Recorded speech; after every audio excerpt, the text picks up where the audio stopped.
All right, we saw in class how to actually draw glucose. We showed you the full structure and the shortcuts of that. And so now there's a bunch of other simple sugars or single sugars that we want to learn.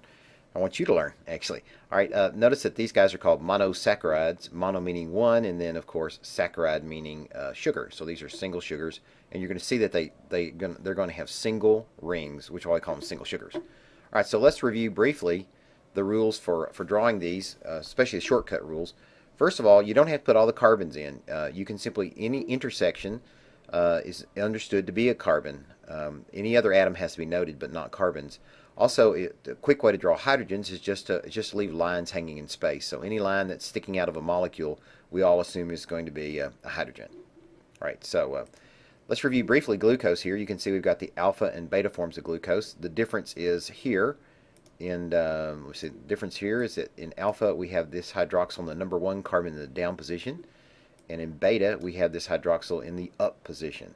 And the rest of the structure, as you know, is, if you recall, is with some Beethoven, down, down, up, down. So that's how you remember to put the hydroxyls in the down position, down on number 2, up on number 3, down on number 4. Number 6, again, doesn't really matter. There's free rotation between these, the number 5 carbon and the number 6 carbon. That's a single covalent bond. So this hydroxyl really can be on any of these 3 positions. What we generally do is put it right there, though, because it's just convenient for drawing. Okay, so once again, there's your glucose. Now, the next monosaccharide we're going to look at here is galactose, which is also C6H12O6. And to do that, all I have to do is come in here and change the name from glucose to galactose. Poof. No, I'm just kidding. Sorry, that was really poor. All we have to do is take this hydroxyl on the number 4 carbon here and move it up here to the up position. So alpha galactose, instead of being down, down, up, down, which would be after alpha glucose, is actually down, down, up, up. Same thing over here for beta. To make beta glucose, galactose, sorry, we simply take the hydroxyl and put it in the up position. Again, on the number 1 carbon is the only place that we go from alpha to beta. All right, so there's alpha and beta galactose. Glucose and galactose are both what we call hexose sugars because they have 6-atom rings. They're hexagon shaped, and that's pretty obvious here. You can see that. There's also another type of sugar. Actually, there's lots of types of sugars, but one of the ones we're going to look at right now are the pentose sugars, and these guys have a 5-membered ring, which is pentagon shaped. So here's the first one. This is fructose. Once again, you'll notice here that it's C6H12O6, which makes it yet again an isomer of glucose. But you'll notice that instead of having 6 members in the ring, we only have 5.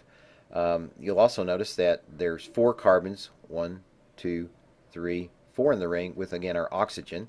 And then the number 1 carbon hangs off the ring, as does the number 6 carbon. And again, you have this rotation, so technically on the number 6 carbon and the number 1 carbon, the hydroxyl could be here, or here, or here. All right. So fructose is actually quite simple to draw. You draw your pentagon.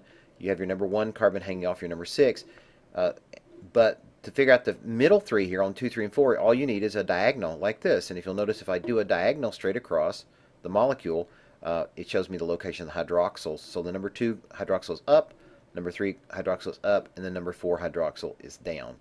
And because this hydroxyl can be anywhere, it's not actually in the ring.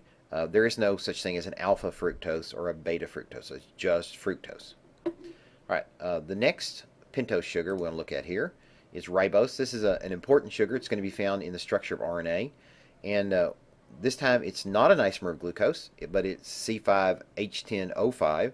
And you notice we've got carbon 1, 2, 3, 4, 5. And let me remind you, as long as we draw these in the orientation, the same orientation over every time, the numbering does proceed from right, then clockwise to left. All right, so if we look at this alpha ribose, you'll notice it's alpha because the hydroxyl here is in the down position.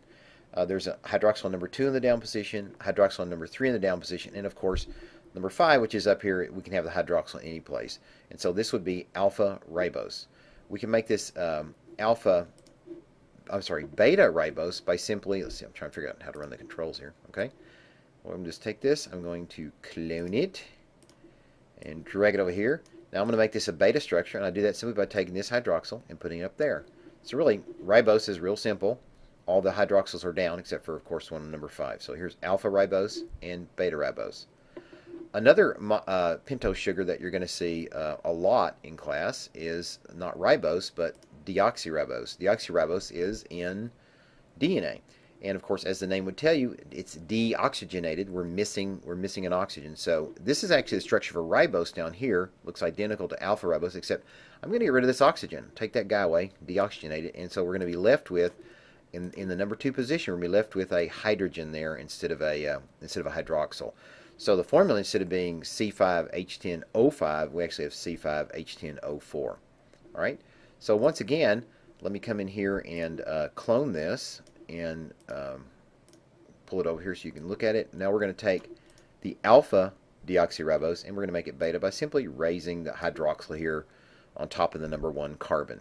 Okay, so there's deoxyribose.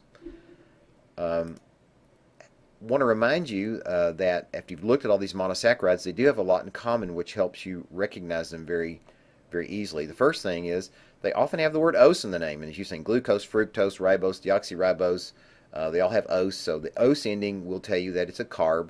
That's not always true. You're going to find out that it's not always true. Also, you're going to see that in carbohydrates, you're going to find a carbonaceous ring, which only has 1 oxygen member in it. And then, of course, don't forget this right here where you have a carbon that's essentially associated with a water molecule. So those are your monosaccharides. So you're going to have to learn them. So good luck.